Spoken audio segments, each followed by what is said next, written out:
Good morning. In previous video, we discussed the topic material derivative. Material derivative are represented by d upon dt, and it is defined as del upon del t plus u del upon del x plus v del upon del y plus w del upon del z. तो ये तो cartesian form में material derivative को define किया था. Vector form में define करना है. Then q equal to u i plus v j plus डब्ल्यू के, ठीक है, और डेल ऑपरेटर. तो इसका q डॉट डेल, इन दोनों का डॉट प्रोडक्ट लोगे तो ये वैल्यू आएगी, ठीक है. तो इसका वैल्यू q डॉट डेल ये यहाँ पुट कर दोगे. वेक्टर फॉर्म में material derivative d upon D t equal to del upon del t plus q dot del. Important result है ये. क्वेश्चंस में भी इसको यूज लेकर सॉल्व करेंगे क्वेश्चंस को. नेक्स्ट टॉपिक है स्ट्रीमलाइन और lines of flow. Important definition का हो या डेरिवेशन इम्पोर्टेंट है. शॉर्ट क्वेश्चंस में भी सिंपल पूछ सकते हैं. डिफाइन स्ट्रीम लाइन और लाइंस ऑफ फ्लो. देखो इसको कैसे डिफाइन करोगे. स्ट्रीम लाइन क्या डेफिनेशन है इसकी. ये कोई भी फ्लूइड है, ठीक है, इसमें पार्टिकल्स जो हैं वो मोशन पोजीशन में है. फ्लूइड मोशन पोजीशन में है मीन्स इसकी वेलोसिटी होगी, ठीक है. सपोज इसके फ्लूइड की जो वेलोसिटी है वो q है. फ्लूइड इस डायरेक्शन में मोशन कर रहा है. ये कोई भी कर्व है, ये कर्व c, ठीक है, कोई भी कर्व c है. इस पर ये कोई भी पॉइंट p को इस तरह से यहाँ पर डिनोट किया है, ठीक है. सपोज ये OP को जर्नल रिप्रेजेंट करते हो r से, ठीक है. तो O सबसे first we take a curve C and P be the point on curve C and OP equal to R, ठीक है. अब स्ट्रीम लाइन की जो डेफिनेशन है वो क्या कहती है कि डायरेक्शन ऑफ टेंजेंट. इस पॉइंट पर यदि टेंजेंट की डायरेक्शन की बात करें तो इस पॉइंट पर टेंजेंट जो है वो इस तरह से लाई करेगा, ठीक है. तो इस डेफिनेशन कहती है कि if direction of tangent at any point P on a curve C coincide with direction of fluid, कि ये जो कर्व है इस पर ये पॉइंट P है, इस पर टेंजेंट की जो डायरेक्शन है वो किससे कोइंसाइड कर जाए, फ्लूइड की डायरेक्शन से, ठीक है. फ्लूइड की वेलोसिटी भी कह सकते हो, और या फ्लूइड जिस डायरेक्शन में मूव कर रहा है इस तरह से भी इसको रिप्रेजेंट कर सकते हो. तो मीन्स क्या हुआ कि direction of tangent at any point on curve C coincide with the direction of fluid at the point, then curve C is called stream line. कि ये जो कर्व है ये स्ट्रीम लाइन कब कहलाएगा, जब इस पर इसके किसी पॉइंट पर डायरेक्शन, टेंजेंट की जो डायरेक्शन है वो किससे कोइंसाइड कर जाए, फ्लूइड की डायरेक्शन से. तो उस केस में curve C is called a stream line, ठीक है. अब इस पॉइंट पर टेंजेंट की जो डायरेक्शन है उसको किससे रिप्रेजेंट करेंगे, dr से. Suppose dr be the direction of tangent at any point P on curve C, ठीक है. तो लैंग्वेज जहाँ है वो प्रैक्टिस करना पड़ेगा इस पेपर में. जहाँ भी लैंग्वेज है क्वेश्चंस में लैंग्वेज आएगी उसको प्रैक्टिस करोगे 2-3 टाइम्स. उसको हिंदी मीडियम वाले स्टूडेंट्स को थोड़ा प्रॉब्लम आएगी, बट 2-3 टाइम्स उसको अच्छे से रीड करोगे, समझोगे तो क्लियर हो जाएगा. तो मेनली जो लैंग्वेज है उसको अच्छे से क्लियर करो और उसके नेक्स्ट उसको लर्न करो, ठीक है. तो अब direction of fluid coincide with the tangent at any point P on curve C, both coincide, then Q cross dr equal to 0. Equation of stream line are given by equation of streamline are given by q cross d r equal to 0। Q जो है वो fluid की velocity है, ठीक है। Q equal to u i plus v j cap plus डब्ल्यू k cap. और d r equal to क्या होगा? जनरली आर को किससे रिप्रेजेंट करते हो? Vector r x i cap plus y j cap plus z k cap, ठीक है। तो यहाँ से डी आर क्या हो जाएगा? D x i cap plus D Y j cap plus D Z k cap, ठीक है। वेक्टर क्यू है और डी आर ये दोनों है, तो इन दोनों का क्रॉस प्रोडक्ट इजीली सभी फाइंड आउट कर सकते हो, ठीक है। क्रॉस प्रोडक्ट सभी को लेना आता है। क्रॉस प्रोडक्ट में किस तरह से वैल्यू फाइंड आउट करते हो? जैसे इन दोनों का क्रॉस प्रोडक्ट फाइंड आउट करना है, क्यू क्रॉस डी आर, तो i cap j cap k cap, ठीक है। क्यू की वैल्यू के अकॉर्डिंग ये यू वी एंड डब्ल्यू, d x d y and d z, ठीक है। इसकी वैल्यू फाइंड आउट करोगे तो ये वैल्यू इजीली फाइंड आउट कर सकते हो। क्या वैल्यू हो जाएगा इसका? तो मेनली इसमें स्ट्रीम लाइन को फर्स्ट कैसे डिफाइन करोगे और फिर equation of stream line are q cross T R equal to 0 is, ठीक है। तो ये q cross T R equal to 0 is called equation of stream line. और स्ट्रीम लाइन को डिफाइन कैसे करोगे कि ये कोई भी कर्व है, इस पर ये कोई भी पॉइंट पी है, तो इस पर टेंजेंट की जो डायरेक्शन है वो फ्लूइड की डायरेक्शन से कोइंसाइड कर जाए। कोइंसाइड का मीन्स क्या है कि ये दोनों किसी पॉइंट पर मिल जाएं, ठीक है। तो उस केस में क्यू क्रॉस टी आर जो है वो 0 होगा, और ये इक्वेशन ऑफ स्ट्रीम लाइन से इसको रिप्रेजेंट करते हैं। ये इजीली फाइंड आउट कर सकते हो। तो इसके according Q cross T R equal to 0, इसके अकॉर्डिंग स्ट्रीम लाइन की इक्वेशंस को फाइंड आउट करोगे तो इसको सॉल्व कर सकते हो easily. I cap equal to क्या हो जाएगा? V D Z minus W D Y, V D Z minus W D Y minus J cap, minus ले रहे हो ये साइन माइनस, तो ये डब्ल्यू डी एक्स माइनस ले रहे हो तो ये इस तरह से जे यू डी जेड ये प्लस का आएगा और ये माइनस का आएगा, ठीक है। प्लस लोगे मीन्स प्लस जे लोगे तो फिर इसको ये लोगे W d x minus U D z, ठीक है। तो माइनस साइन ले रहे हैं तो माइनस जे कैप, तो इसके अकॉर्डिंग ये U D Z minus W d x, ठीक है। ये तो सभी को क्लियर है। और प्लस के कैप तो ये हो जाएगा u D Y minus we D x, u D Y minus we D x equal to 0, ठीक है। 0 का मीन्स क्या है? 0 i cap plus 0 j cap plus 0 k cap. तो लेफ्ट हैंड साइड ये हो गया और राइट हैंड साइड ये हो गया, तो इन लेफ्ट हैंड साइड और राइट हैंड साइड दोनों में कंपेयर कर लो, आई कैप का कोफिशिएंट, जे कैप का कोफिशिएंट और के कैप का कोफिशिएंट, ठीक है।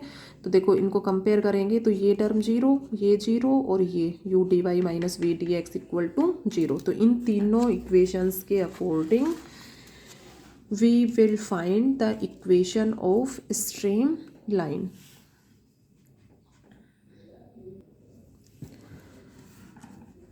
देखो, if direction of tangent at any point of a curve C coincide with the direction of fluid at the point, then curve C is called stream line. Direction of tangent at any point P equal to D R, कि किसी भी point P पर tangent की जो direction है उसको किससे represent करोगे? डी आर से। Q be the velocity vector of the fluid eight any point P, then q cross dr equal to 0 is called an equation of stream line। q और dr, ठीक है। q cross dr equal to ये हो गया। अब q cross dr equal to 0, then 0 0 i cap 0 j cap 0 k cap, ठीक है। अब कंपेयर कर लो दोनों साइड में, आई कैप का कोफिशिएंट, जे कैप का कोफिशिएंट और के कैप का कोफिशिएंट, तो ये तीनों इक्वेशंस फाइंड आउट हो जाएंगी। अब ये इक्वल टू 0 है तो इससे डी जेड अपॉन डब्ल्यू equal to d Y upon v हो जाएगा, ठीक है। ये 0 है तो d x upon u equal to D Z upon डब्ल्यू, और इसके according d x upon u equal to d Y upon v. ठीक, तो इन तीनों से क्या कह सकते हो, d x upon u equal to d Y upon v equal to D Z upon डब्लू, which is the equation of stream line. तो यहाँ पर स्ट्रीम लाइन की डेफिनेशन और स्ट्रीम लाइन की इक्वेशन क्या होगी, और इस इक्वेशन को किससे फाइंड आउट किया है, q cross T R equal to zero. Mainly जो स्ट्रीम लाइन की इक्वेशन यही है, q cross T R equal to zero, और इसको सॉल्व करते हैं तो फिर इससे इक्वेशन इस फॉर्म में फाइंड आउट होती है, d x upon u equal to d Y upon v equal to D Z upon डब्लू, which is the equation of stream line. Next देखो, एक छोटी सी डेफिनेशन है पाथ लाइन। पाथ नेम से क्लियर हो रहा है, पाथ लाइन जैसे ये कोई भी फ्लूइड है, इसमें पार्टिकल्स जो हैं वो मूव कर रहे हैं, ठीक है। तो देन कैसे डिफाइन करोगे इसको, path described by a fluid particle during the motion. जो भी फ्लूइड पार्टिकल्स मोशन पोजीशन पे हैं, तो फ्लूइड पार्टिकल जिस तरह से भी मूव कर रहे हैं उसके अकॉर्डिंग जो भी पाथ कंस्ट्रक्ट होगा, जैसे इस तरह से पार्टिकल्स जा रहे हैं तो इसके अकॉर्डिंग ये पाथ कंस्ट्रक्ट हुआ, तो ये जो है ये लाइन पाथ लाइन कहलाती है, ठीक है। Path described by a fluid, described by a fluid particle during the motion is called path line, ठीक है। तो फ्लूइड पार्टिकल्स जैसे मोशन कर रहे हैं उसके अकॉर्डिंग जो पाथ डेस्क्राइब हो रहा है, path described by a fluid particle during the motion is called path line. Equation of path line are given by u equal to D x upon D T. Fluid particle है, ठीक है, अब कुछ velocity है उसी के according वो move कर रहे हैं, ठीक है। तो वही एक्स डायरेक्शन में मूव कर रहे हैं, तो u equal to D x upon D T, v equal to d Y upon D T and z डब्ल्यू equal to D Z upon D t. तो पाथ लाइन की जो इक्वेशन है वो u v w से represent की जाती है। तो डेफिनेशन है सिंपल छोटी सी, शॉर्ट क्वेश्चंस में पूछ सकते हैं, डिफाइन स्ट्रीम लाइन और पाथ लाइन। तो इसमें यही है, path described by a fluid particle during the motion is called path line and it is given by u equal to D x upon D T, V D Y upon D T and w equal to D Z upon D T, ठीक है। Next देखो, path line पर based problems देखो।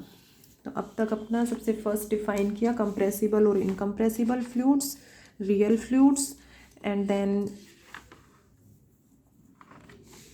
Lagrange's approach and Euler approach, and then material derivative and streamline और path line।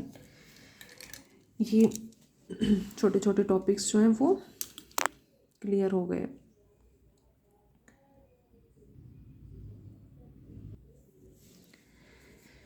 तो ये तो equations जो हैं वो पाथ लाइन की इक्वेशन हो गई। स्ट्रीम लाइन की इक्वेशन क्या थी अपनी, equation of stream lines are d x upon u equal to d Y upon v equal to D Z upon डब्लू, ठीक है। डेरिवेशन किया था।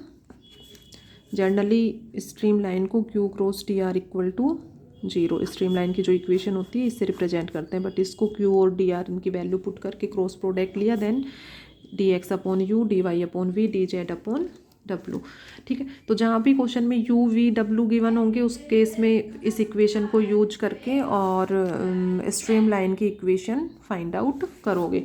जैसे क्वेश्चन है अपना, find the equation of stream line and path line of the following particles of two dimensional velocity field. U v and डब्लू zero है, ठीक है। डब्लू जीरो है मीन्स जेड डायरेक्शन में वेलोसिटी कंपोनेंट जीरो है, तो जेड डायरेक्शन में पार्टिकल मूव नहीं कर रहे, इसलिए यहाँ पर two dimensional velocity u and we. अब u और v गिवन है तो स्ट्रीम लाइन की इक्वेशन ये यूज करोगे, dx upon you, dy upon v, dz upon w। u और v की वैल्यू पुट कर दो, ये वैल्यू पुट कर दी, w 0 है अपना, ठीक है। इससे ये इक्वेशन आ गई 1 plus t into d x upon x equal to ये, ठीक है। इजीली सॉल्व कर सकते हो, इसमें कहीं किसी को इतना समझाने का है नहीं। सॉल्यूशन करना है वही साइमल्टेनियस इक्वेशंस को सॉल्व करते थे, जैसे फर्स्ट एंड सेकंड पार्ट ले लो, फर्स्ट एंड थर्ड पार्ट ले लो, किन्हीं भी टू पार्ट्स को लेकर इसमें सॉल्व कर लो। इन दोनों पार्ट्स को लेते हो तो ये हो जाएगा 1 plus t log x equal to log y, ठीक है। इन दोनों इक्वेशंस को लिया और इंटीग्रेट कर दिया दोनों साइड, तो 1 plus t log x equal to log y plus log c constant of integration, तो log ये हो गया log c1 into y equal to ये है, तो ये पावर में आ जाएगा x की पावर 1 प्लस टी, x की power 1 plus t equal to c1 into y, log cancel हो गया दोनों साइड से। इन दोनों पार्ट्स को लोगे तो y into d z equal to 0, cross multiply कर दो, ठीक है। y into d z equal to 0, तो d z equal to 0 means z equal to next constant c2, यहाँ c1 लिया था, यहाँ c2 ले लो।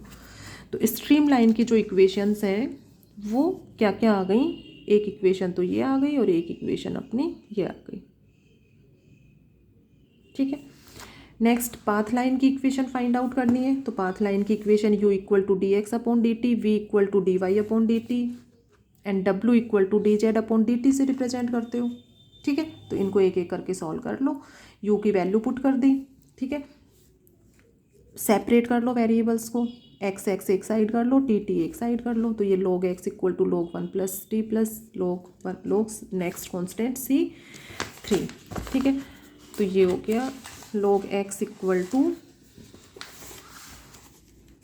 log c3 into 1 plus t, तो यहाँ से x फाइंड आउट हो गया, ठीक है। इसी तरह से v equal to d Y upon D t और w equal to D Z upon D t लेकर दोनों को सॉल्व कर लो और इससे पाथ लाइन की जो इक्वेशन है वो फाइंड आउट हो जाएगी।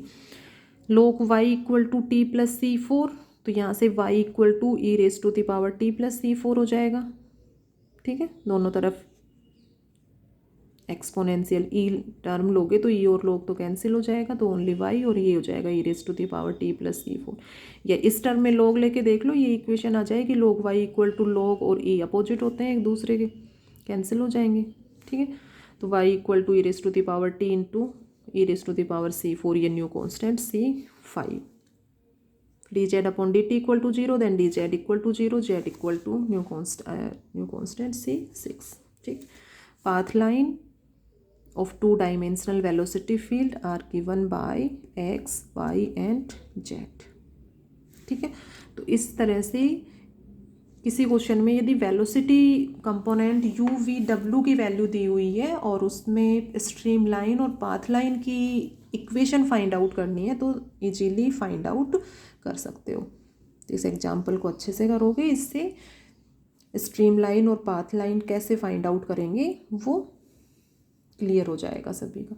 तो अब यहाँ तक का जो जितना हो गया उसको अपने नोट्स प्रिपेयर करोगे और इसको अच्छे से रिवाइज करोगे।